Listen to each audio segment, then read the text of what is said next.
Ah, la télé des années 80, c'était du costaud. Pas de, attention, images pouvant heurter la sensibilité.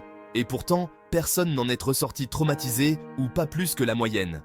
À l'époque, c'était du brutal, et tout le monde trouvait ça normal. Le carré blanc, c'était le seul avertissement, et encore, souvent, c'était plus pour la forme.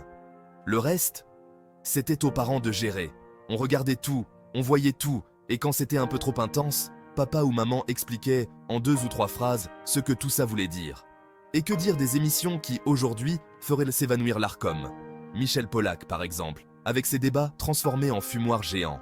Les invités fumaient et buvaient, à l'antenne, comme si c'était la pause apéro, tellement que le plateau ressemblait à une purée de pois. Et quand ça dégénérait, personne ne coupait. Des cendriers volaient, les insultes pleuvaient, et ça faisait des audiences records. Aujourd'hui, une émission comme celle-là passerait même pas le cap de la première diffusion. Et pourtant, nous, ça nous faisait marrer.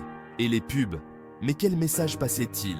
Certaines pubs étaient de véritables odes aux comportements à risque. Fumer, boire, rouler vite, tout passait sans filtre. Les héros des séries avaient leur clope au bec, et James Bond enchaînait les martinis sans jamais se poser la question du taux d'alcool dans le sang. Coluche lui-même en faisait des sketchs, en montrant que la télé était capable de tout montrer, même le pire. Et puis, il y avait les faits divers. Les vrais, pas ceux aseptisés qu'on nous montre aujourd'hui. Les images n'étaient pas floutées, la voix off ne nous épargnait aucun détail. On n'essayait pas de nous protéger de la réalité. Avec mes parents, on regardait ça comme n'importe quel autre programme, et s'il y avait besoin de clarification, ils nous expliquaient. Pas de panique, pas de précautions démesurées, juste une approche directe qui faisait confiance à l'intelligence de chacun. Aujourd'hui, on est loin de tout ça. Maintenant, c'est l'Arcom qui surveille chaque émission, comme si les parents n'étaient au plus capables de dire « ça, tu peux regarder » ou « non, éteins la télé ». On vit dans une époque où tout doit être filtré, simplifié, encadré, comme si le public n'était plus capable de gérer des images ou des idées un peu dures.